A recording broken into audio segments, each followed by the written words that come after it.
मेरे प्रिय आत्मन, सहज योग में आज भीखा साहब का एक पद लेने जा रहे हैं। भीखा साहब का जन्म 1713 ईस्वी में हुआ और 1763 ईस्वी तक बनारस और उसके आसपास के क्षेत्र में भीखा साहब के पवित्र चरण विचरण करते रहे।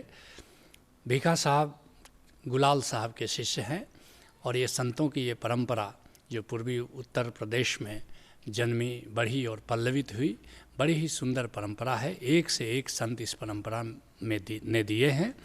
कहते हैं भीखा साहब, यार हो हंस बोलहु मोसो।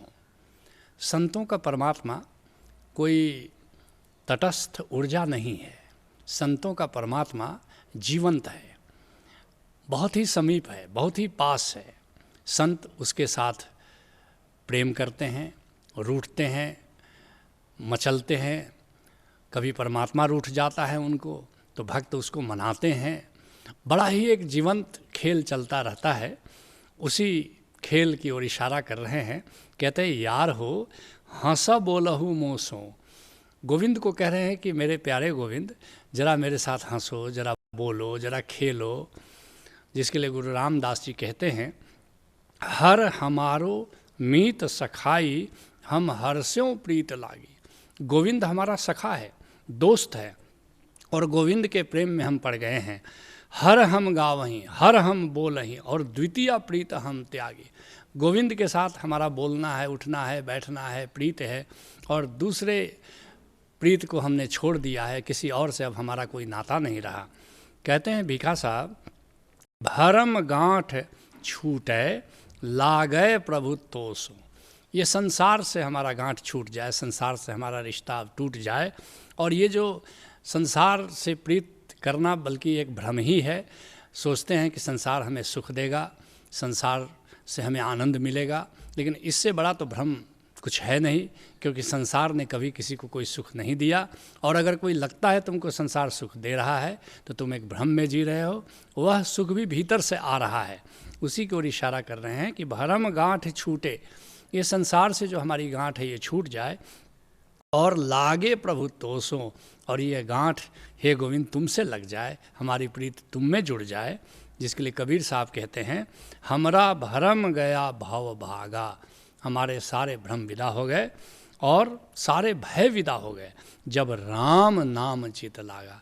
जब से राम नाम में मेरा चित्त लग गया है तब से सारे भ्रम, सारे भय विदा हो गए। कथनी कह भरम न जाई।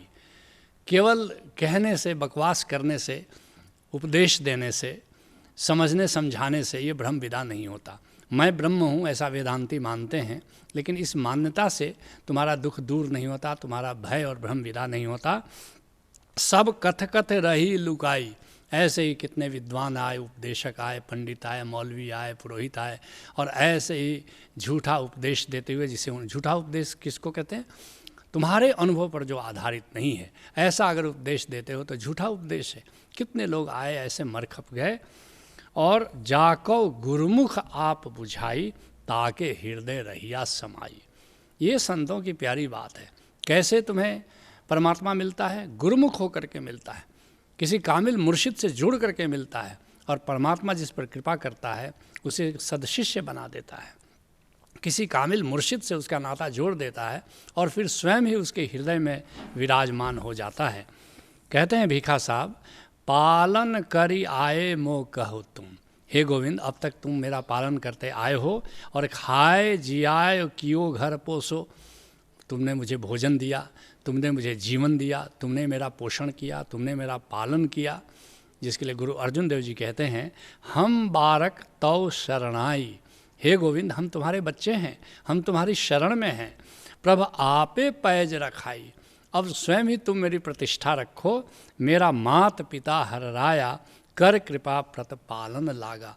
गोविंद मेरा माता पिता है और बड़ी कृपा करके वो मेरा लालन पालन करता है। और ये कोई सिद्धांत की बात नहीं है, ये कोई दर्शन शास्त्र की बात नहीं है। ऐसा तुम जान सकते हो, ऐसा तुम महसूस कर सकते हो। और अगर केवल मान लो तो इससे कोई बात बनने वाली नहीं है। असली बात है, इस बात को महसूस करो, इस बात को जानो।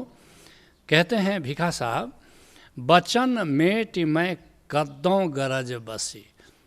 और अपनी ओर इशारा करके कहते हैं कि मैंने तो वादा किया था कि गोविंद के सुमिरन में जीऊँगा और इसी से मनुष्य तन मुझे दिया था गोविंद ने, लेकिन मैंने अपना वचन तोड़ दिया क्षुद्र स्वार्थों के लिए, कुछ धन कमाने के लिए, कुछ पैसे कमाने के लिए, कुछ मकान बनाने के लिए, क्षुद्र चीज़ों के लिए मैंने अपना वचन विसार दिया और गोविंद के सुमिरन में जीना छोड़ दिया। जिसके लिए धरनी दास एक संत हुए हैं, कहते हैं कौल करार विसार बावरी और मान मनी मन माना। बड़े अहंकार में जी रहे हो और जो करार किया था गोविंद से कि मनुष्य देह देना, तो इस बार महा जिंदगी के लिए कुछ करूँगा, तुम्हारा सुमिरन करूँगा।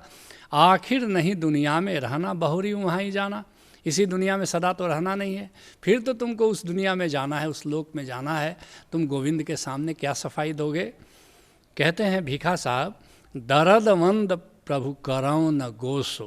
कहते हैं कि यद्यपि मैंने तो वादा नहीं निभाया, लेकिन हे गोविंद तुम तो दयालु हो, गुस्सा मत करना, क्योंकि तुम तो सब अपराधों को क्षमा कर देते हो। जिसके लिए गुरु अर्जुन देव जी कहते हैं राखहु अपनी शरण मोहि कृपा धारे। हे गोविंद तुम मुझे अपनी शरण में रख लो, तुम मुझे अपना चाकर रख लो। देखो जब भक्त आवेदन पत्र देता है तो कितने अलग ढंग से देता है। जब तुम आवेदन पत्र नौकरी के लिए देते हो तो अपनी तारीफ़ करते हो कि तुम्हारा क्वालिफ़िकेशन क्या है, तुम्हारी योग्यता क्या है, लेकिन भक्त जब आवेदन पत्र देता है तो एम्प्लॉयर का, गोविंद के गुणगान करता है और अपनी गुणहीनता का वर्णन करता है। देखो गुरु अर्जुन देव जी कैसे आवेदन दे रहे हैं, राखहु अपनी शरण प्रभु मोहि कृपा धारे। हे कृपाधारी गोविंद तुम मुझे अपनी नौकरी पर रख लो। क्या क्वालिफिकेशन है मेरा? सेवा कछु न जानहूँ नीच मूर्खारे। मुझे कुछ करना धरना नहीं आता, नीच हूँ, मूर्ख हूँ। हम अपराधी सद भूलते तुम बख्शन हारे। हम तो अपराधी हैं और कुछ काम करने को कहोगे तो हम सदा भूल जाते हैं कि तुमने कहा क्या करने के लिए, लेकिन तुम अपनी योग्यता को तो देखो, तुम बख्शन हारे हो, तुम सब क्षमा करने वाले हो। हम अवगन करहीं असंख्य, हमारे में हजारों लाखों असंख्य अवगुण हैं। तुम निर्गुण दातारे, लेकिन जिसके पास कोई गुण नहीं है उसको भी तुम सब कुछ दे देते हो। तुम देव ही सब कुछ दयाधारी, हम अकृतघ्नारे। तुम सब कुछ मुझे देते हो, देते रहोगे, लेकिन हम तो कृतघ्न हैं, हम तुम्हारा सारा दान भूल जाएंगे। लेकिन मेरे कारण नहीं, मेरे गुणहीनता के कारण नहीं, तुम अपने गुणों के कारण तुम मुझे अपनी शरण में रख लो। कहते हैं भीखा साहब हो करता कर मन के दाता। कहते हैं कि हे गोविंद कि हम तो करता है नहीं, तुम ही करता भी हो और सारे कर्म जो हम करते हैं ये तुम ही तो देते हो। सारे कर्म भी तुम्हारे हैं, सारे कृत्य भी तुम्हारे हैं। जिसके लिए राजा जनक कहते हैं अपने गुरु अष्टावक्र से कि गुरुदेव मेरा अनुभव है कृतम किमपि नैव स्यात्, कृत्य भी संभवतः हमारे नहीं हैं। और इति संचित्य तत्वतः, और इसे तत्वपूर्वक हमने चिंतन किया है, जाना है। यदा यत कर्मम आयाति तत्कृत्वा से यथा सुखम। इसलिए हे गोविंद जो कर्म सामने आ जाता है उसको करके मैं आनंदित होता रहता हूँ। जिसके लिए बंगाल के प्रसिद्ध भक्त राम प्रसाद कहते हैं तुम्हार कर्म तुम ही करो माँ। हे माँ, हे गोविंद ये सब कर्म तुम्हारे हैं और तुम ही करने वाले भी हो। तुम्हार कर्म तुम ही करो माँ, लोके बोले करे आमी। लेकिन लोगों को तो देखो, वे कहते हैं कि वे करता हैं, वे सारे कर्म करते हैं। शकली तुम्हारी इच्छा, ये सब तुम्हारी इच्छा से हो रहा है। कहते हैं भीखा साहब आगे बुद्धि आवत नहीं हो सो। कहते हैं कि हे गोविंद अब क्या मैं तुमसे कहूँ, मेरी अब बुद्धि काम नहीं करती है। जिसके लिए गुरु नानक देव जी कहते हैं सोचे सोच न होई जो सोची लख बार। लाख बार तुम चिंतन करो प्रभु के बारे में, तुम सोचना शुरू करो कि प्रभु कैसा है, इससे प्रभु पकड़ में नहीं आता। प्रभु अचिंत्य है फिर भी चिंतन करते रहते लोग। राजा जनक अपने गुरु अष्टावक्र से अपना अनुभव कहते हैं कि गुरुदेव प्रभु अचिंत्य है फिर भी चिंतन करते रहते लोग। छोड़ी सब चिंता जब मैंने शुरू हुआ तब योग, लेकिन मैंने तो सब चिंतन छोड़ दिया, तब वहाँ से योग की शुरुआत है। कहते हैं भीखा साहब तुम अंतर्जामी सब जानो। हे गोविंद मैं क्या कहूँ, तुम तो अंतर्यामी हो, तुम तो सब कुछ जानते हो, क्या कहें तुमसे। जिसके लिए गुरु अर्जुन देव जी कहते हैं हर अंतर्जामी सब विधि जाने ताकि सुपाही आखिर सुनाइए। उसको क्या कहोगे और क्या सुनाओगे। कहने कथनी न भीजे गोविंद, हरि भावे पैज रखाइए। वो कहने से, प्रार्थना करने से भीगता नहीं, वो स्वयं ही तुम पर कृपा करता है और तुम्हारी प्रतिष्ठा रखता है। अवर ओट में सगली देखी, एक तेरी ओट रहाइए। हे गोविंद, मैंने धन का, पद का, सबका सहारा लेकर के देख लिया, कोई काम नहीं आता, केवल तुम्हारा सहारा, केवल तुम्हारा ओट, केवल तुम्हारा आधार ही काम आता है। कहते हैं भीखा साहब, भीखा कहा करही अफसोस हो। इसलिए जो मुझसे गलतियां हो गई हैं, जो मुझसे अपराध हुए हैं, उसके लिए मैं क्या अफसोस करूं? जो भी हुआ वो तुम्हारे हस्ताक्षर से ही तो हुआ है।